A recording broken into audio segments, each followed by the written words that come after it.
दोस्तों, स्वागत है आप सभी का अपने यूट्यूब चैनल पर। तो आज हम बात करने वाले हैं कटेहरी विधानसभा उपचुनाव के बारे में। जी हाँ, चैनल पे नए हैं, चैनल को सब्सक्राइब कर दीजिए। अगर आप फेसबुक पेज पे देख रहे हैं तो फेसबुक पेज को जरूर फॉलो कीजिए। तो आज हम बात करने वाले कटेहरी विधानसभा उपचुनाव के बारे में। जी हाँ, कटेहरी विधानसभा में ओबीसी मतदाता और स्वर्ण मतदाता तय करता है कि कौन जीतेगा और कौन हारेगा। इस बार हम पहले बात कर रहे थे कैंडिडेट की।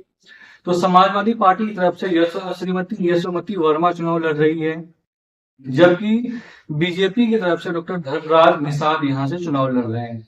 बात अगर हम करें तो दोनों यहाँ पर जातिगत समीकरण का जो फैक्टर है वो हमेशा से इस विधानसभा में बोलबाला रहा है। और अगर हम बात करें तो यह अंबेडकर नगर की कटेहरी विधानसभा क्षेत्र में आता है। और साथ ही साथ इस बार जो उपचुनाव है वो यहाँ पर इस बार काफी रोचक होने वाला है। अगर हम बात करें तो प्रदेश की दूसरी बड़ी जेल दरबन भी इसी विधानसभा क्षेत्र में पड़ती है। और 2012 के यूपी विधानसभा देखें तो कटेहरी विधानसभा से समाजवादी पार्टी के प्रत्याशी शंखलाल मांझी ने बसपा सरकार के कैबिनेट मंत्री डॉक्टर लालजी वर्मा को हराया था। और 2017 में लालजी वर्मा कटेहरी से बसपा के टिकट पर फिर से विधायक बने थे। और उन्होंने पहली बार भाजपा के प्रत्याशी अवधेश द्विवेदी को 6300 मतों से चुनाव हराया था। आज करें 2022 विधानसभा की, तो 2022 विधानसभा में बसपा के मायावती ने डॉक्टर लालजी वर्मा पर आरोप लगे तो कहा कि लालजी वर्मा पार्टी के विरुद्ध काम कर रहे हैं और गलत गतिविधि की वजह से उन्हें बसपा से निष्कासित कर दिया। उसके बाद लालजी वर्मा ने समाजवादी पार्टी की दामन थाम ली और समाजवादी पार्टी ने उसे कटेहरी से कैंडिडेट बनाया। और वो 7300 मतों के अंतर से बीजेपी के प्रत्याशी अवधेश द्विवेदी को चुनाव हराया था यहाँ से। तो लालजी वर्मा के सामने 3 स्वर्ण प्रत्याशी थे और स्वर्ण प्रत्याशी होने की वजह से भाजपा के मतों का विभाजन हो गया और जिसकी वजह से यहाँ पर लालजी वर्मा 7300 मतों के अंतर से चुनाव यहाँ से जीत गए थे। अगर हम बात करें तो भाजपा से अवधेश द्विवेदी थे, समाजवादी सपा से जयशंकर पांडे और निषाद पार्टी से अजय सिपाही चुनाव लड़ रहे थे। तो उस वक्त लालजी वर्मा 63 वोटों से जीते थे। जब समाजवादी पार्टी में आए 2022 में चुनाव लड़े, समाजवादी प्रत्याशी थे, तो उन्हें 7300 मतों से चुनाव जीत गए। उसके बाद 2022 में भी लालजी वर्मा ने अवधेश द्विवेदी को और बसपा के प्रत्याशी थे प्रतीक पांडे, उन्हें चुनाव उतारा था। और फिर से वही खेला हुआ जो 2017 में हुआ था। 2017 में मतों का विभाजन हो गया था बीजेपी का, जिसके वजह से यहाँ से लालजी वर्मा चुनाव जीत गए थे। और 2022 में भी समाजवादी भाजपा और बसपा के कैंडिडेट एक ही स्वर्ण कैंडिडेट थे। इस वजह से यहाँ पर फिर से चुनाव बीजेपी के मतों का जो है वो विभाजन हो गया और फिर से यहाँ से लालजी वर्मा चुनाव जीत गए।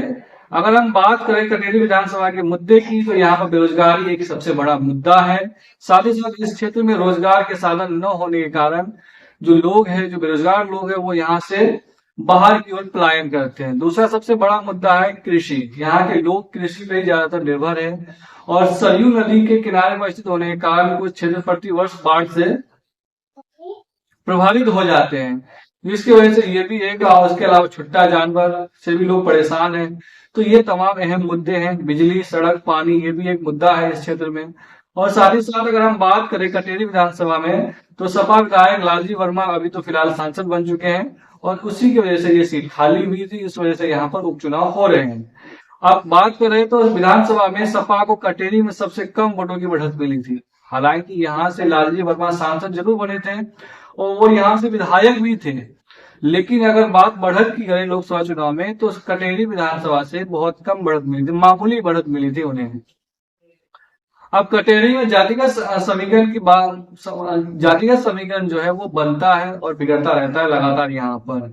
तो शायद इसलिए तीनों प्रमुख पार्टी ने ओबीसी उम्मीदवार को उतारा है और ओबीसी उम्मीदवार होने की वजह से इस बार अगर हम बात करें तो सबसे बड़ा जहाँ वोटर्स है का कैडर की, तो यहाँ पर ओबीसी वोटर सबसे ज्यादा है। दूसरे नंबर पे ब्राह्मण जाति आते हैं और कटेरी की अगर हम बात करें तो लगभग यहाँ पर 4 लाख मतदाता है। कुल मतदाता अगर हम बात करें कटेरी विधानसभा की तो लगभग 4 लाख मतदाता है, जिसमें पुरुष मतदाता 2,10,568 है और महिला मतदाता जो है वो 1,90,306 मतदाता है। अगर जातिगत के हिसाब से बात करें तो यहाँ पर अनुसूचित जाति जो है वो 95,000 के करीब है, ब्राह्मण जाति 50,000 है, क्षत्रिय 30,000 है।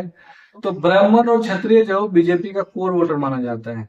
उसके बाद कुर्मी, ये भी बीजेपी का ही वोटर माना जाता है। मुस्लिम 40,000 है, यादव 22,000 वोटर्स है, निषाद 30,000 वोटर्स है, मौर्य 10,000 वोटर्स है, राजभर 20,000 वोटर्स है। उसके बाद बनिया की बात करें तो 15,000 वोटर्स है और पाल की बात करें तो लगभग 7,000 वोटर्स यहाँ पर पाल की भी है। नाई 8,000 है, चौहान 5,000 है, उसके बाद विश्वकर्मा 4,000 है और अन्य जाति की बात करें तो 10,285 है। तो ये है कटेरी विधानसभा का जातिगत समीकरण। लेकिन अगर हम बात करें तो यहाँ पर बसपा के जो सपा के जो कैंडिडेट है वो मजबूत है और साथ ही साथ इस बार बसपा फिर से मैदान में कूद गई है, जिसकी वजह से इस बार जो है, हालांकि इस बार बीजेपी ने भी अपना जो प्रत्याशी वो बदल दिया। अवधेश द्विवेदी की जगह यहाँ पर इस बार धर्मराज निषाद को दिया है, जो मल्लाह समाज से आता है और मल्लाह समाज के होने की वजह से जो पिछड़े वोटर्स है वो इनके साथ जुड़ सकता है। इस बार बीजेपी ने थोड़ा सोशल इंजीनियरिंग करते हुए इस तरह के काम किया है। लेकिन आपको क्या लगता है कि इस बार समाजवादी पार्टी इस पर बढ़त बना पाएगी? क्योंकि समाजवादी पार्टी का जो ये सीट है कटेरी, यहाँ पर उसके जो बड़े नेता के तौर पर जाने जाते हैं लालजी वर्मा, वो तो सांसद बन गए हैं। लेकिन क्या श्रीमती यशोमती वर्मा जो है यहाँ से बढ़त बना पाएगी? क्या बीजेपी के सोशल इंजीनियरिंग को फेल कर पाएगी? ये तो आने वाला वक्त बताएगा। लेकिन आपको क्या लगता है कि इस बार कटेरी से कौन जीत सकता है? आप हमें जरूर कमेंट करके बताइए। अपना राय कमेंट के जरिए दे सकते हैं। चैनल पे नए हैं, चैनल को सब्सक्राइब कर लीजिए। अगर आप फेसबुक पेज पे देख रहे हैं तो फेसबुक पेज को जरूर